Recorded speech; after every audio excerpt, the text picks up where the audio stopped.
ഇടതുപക്ഷം, അതാണ് നമ്മൾക്ക് ഇവിടെ ഇപ്പോൾ തർക്കവിഷയമായിട്ടുള്ളത്. ഇടതുപക്ഷം എല്ലാ കാലത്തും ഇത്തരത്തിലുള്ള നിലപാടുകൾക്കെതിരെ അല്ലെങ്കിൽ തീവ്രമായ നിലപാടുകൾക്കെതിരെ ശക്തമായ നിലപാടുകൾ അല്ലെങ്കിൽ ശക്തമായ അവരുടെ അഭിപ്രായങ്ങൾ പറഞ്ഞിട്ടുണ്ട് എന്നാണ് ശ്രീ ജലീൽ പുനലൂർ പറയുന്നത്. പക്ഷേ നമുക്ക് അങ്ങനെയൊന്നും അനുഭവപ്പെടുന്നില്ല.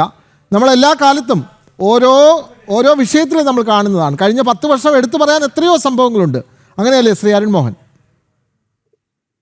സംശയം എന്താണ്? ഈ മതേതരത്വം എന്ന് പറയുന്നത് മതത്തെ മാറ്റി നിർത്തിക്കൊണ്ടുള്ള ഐഡിയോനാണ് എന്റെ പരിമിതമായ മത ഇതര എന്നാണ് നമ്മൾ പൊതുവെ പറഞ്ഞത്. പക്ഷേ തന്നെ മതത്തെ ചേർക്കുന്ന ഒരു രാഷ്ട്രീയ പ്രസ്ഥാനം ഈ പൊട്ടിന് തീരെ പോലെ ഇങ്ങനെ ആവർത്തിച്ചുകൊണ്ടേ മതേതരത്തെ കുറിച്ച് പറഞ്ഞ് ഈ പണി മുഴുവൻ കാണുന്നതാണ് വിരോധാഭാസം എന്ന് പറയുന്നത്.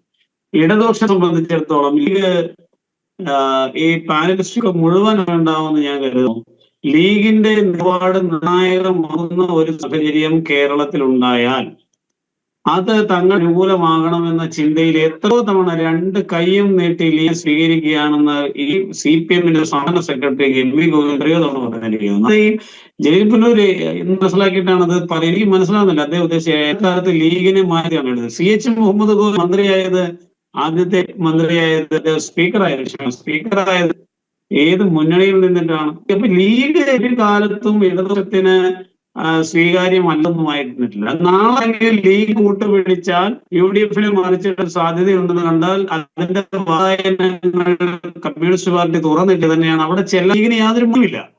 ഈ ലീഗിനെ തീവ്ര ഇസ്ലാമിക നിലപാട് സ്വീകരിക്കുന്ന സംഘടനകളെ കൂട്ടിച്ചു നിർത്തിക്കൊണ്ട് പരസ്യമായി വെച്ച സാഹചര്യം, മുസ്ലിം ലീഗിന്റെ സാഹചര്യം നമുക്കറിയാം. അധികാരം പോയി കഴിഞ്ഞു കഴിഞ്ഞാൽ ലീഗിന് പിന്നെ വല്ലാത്ത ഒരവസ്ഥ. അതിന് പല കാരണങ്ങൾ.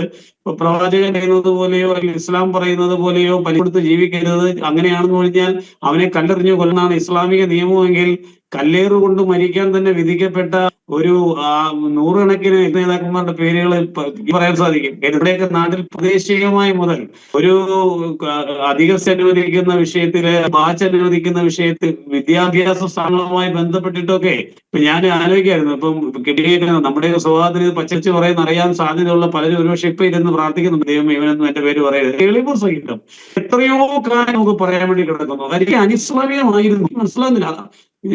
ജലീൽ പുനലൂരിൽ എനിക്ക് മനസ്സിലാകുന്നത് ഇത് മതപരമായ തരം കാര്യങ്ങൾ അനിസ്ലാമികമായിരുന്നു ഞാൻ മനസ്സിലാക്കി. അങ്ങനെ വളരെ നല്ലതാണ്. നല്ലതെന്ന് പറഞ്ഞാൽ വളരെ നല്ലതാണ്. ആ രീതിയിലേക്ക് മാറിയാൽ അങ്ങനെയാണെങ്കിൽ മതത്തെ സപ്പോർട്ട് സംസാരിക്കേണ്ടി വരും അക്കാര്യങ്ങൾ. പക്ഷെ തീവ്ര ഇസ്ലാമിക നിലപാട് സ്വീകരിക്കുന്ന SDA-യുമായി ചേർന്നിരുന്ന പഞ്ചായത്തിൽ നിന്നാണ് ഞാൻ വരുന്നത്. CPM പഞ്ചായത്തില് അവിടെ എവിടെയാണ് ഈ തീവ്രവാദ ശക്തികളെയോ ഭീകരവാദ ശക്തികളെ ഞങ്ങൾ മാറ്റിയെന്ന് പറയുന്നത് എനിക്ക് മനസ്സിലാക്കാൻ സാധിക്കുന്നില്ല.